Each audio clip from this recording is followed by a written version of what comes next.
Okay, hello, this is Mr. FLM Gamer here, once again, this time with the enemy AI for a top-down RPG for beginners.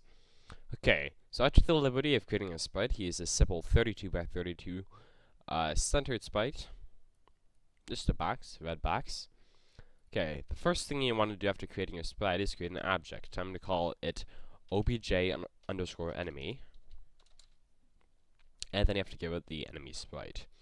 In the create step, or create event, you want to put in the code. This code will be reach equals 256, or however, or whatever you want to set it to. It does not matter to me. You can set it at 304. Don't put it too big, though. It is how far away it can be, a enemy can be before it goes running after your player. You also want to put in the variable over here called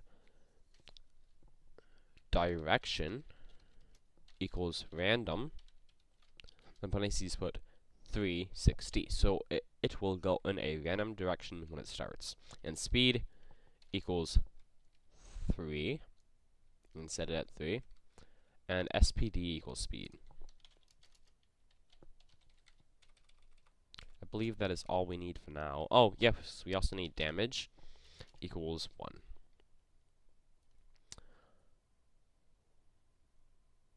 Okay, so in the step event, you want to put in some more code. This code will be, or you can also do a script, but I'm just going to put in some coding. If point underscore distance to obj, x comma y comma obj underscore player dot x comma obj underscore player dot y is greater than, actually no, less than reach, then you want to do this. MP underscore potential underscore step. You want to do obj underscore player dot x comma obj underscore player dot y comma speed, which we can put at our speed variable, and check all we want to put at true so that it will move around its own kind.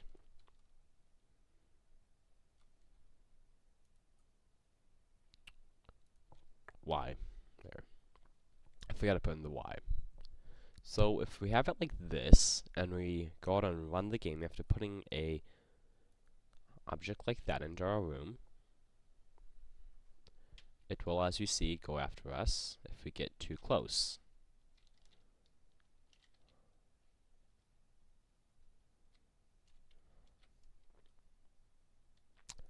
Okay. I'm gonna set the player speed up a little bit. I'm gonna set it to, say, 12. That's actually quite a lot, but I want this to be showed that if you avoid the guy, he just keeps going in the direction he was going in.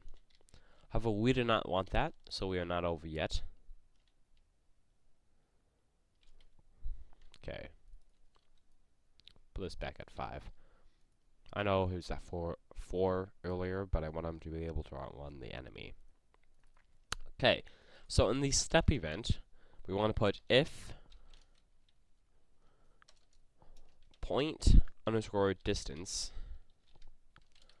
x comma y comma obj underscore player dot x comma obj underscore player dot y is greater than or equal to reach, and floor,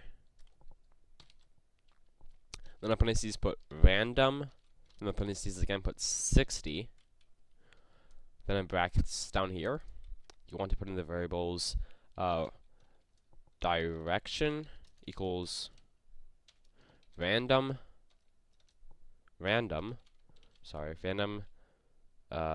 360. Let's put it at that. And speed equals SPD. So if we want to change the room up a little bit, so we can actually see it going in random directions, set this up some 1280 by 1280. Put the player object, zoom out some, put the player way down here, and run the game.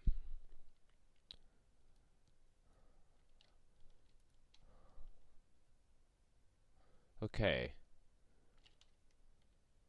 So maybe 360 is not what we needed.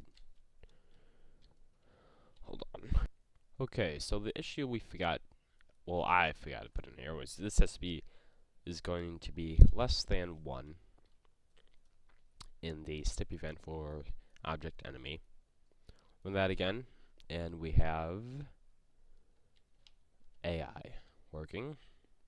Move this over some. So if we go too close to him, he goes running after the player, like this. However, he does not damage the player. So, damaging the player that's not the right game. That was a background game I was running that I made. So damaging the player is something else I want to put in here. So in the player, we wanted to put something called add event and collision with object enemy. Now, I believe we did not set variables in here, so you can do, let's put in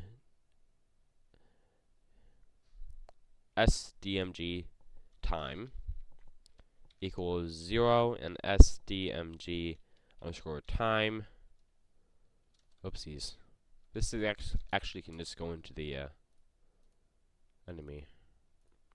Okay, so collision with object player, we can put time or a time plus equals, a time. I'm having some issues here. Okay, so first we have to actually set the variables. A time equals 0 and a max time equals, let's put it at 15. So it'll only do so much damage to us every half second, I believe. Yes, half second. So in the step event, we have to put down a time plus equals 1. And that is it. Okay, so collision with object player. If a time is larger than or equal to a max, time, and they want to do something, other.hp minus equals DMG. We only set the DMG to 1, so it's a very weak enemy. We could also set it to 2 if you wanted to. I believe that it was the variable that we created for the, oops, nope, object player. Oh, I'm sorry, PHP is what we set it to. Global.php. Global.php minus equals damage, and a time equals 0. So it will reset the timer. Let's create the game. We have the AI up and running. He's up here somewhere.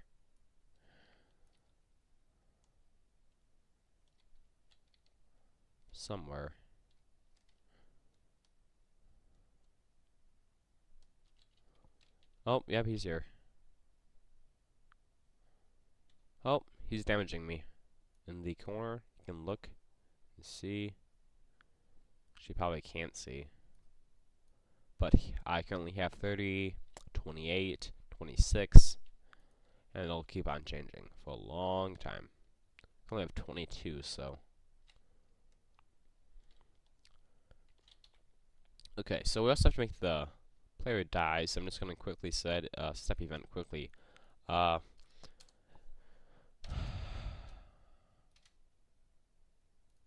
HUD or object player.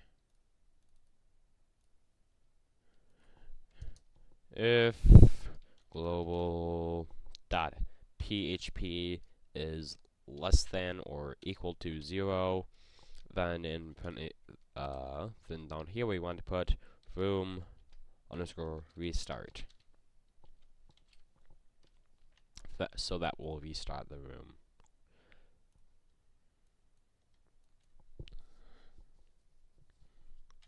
So now if I do get killed by the enemy,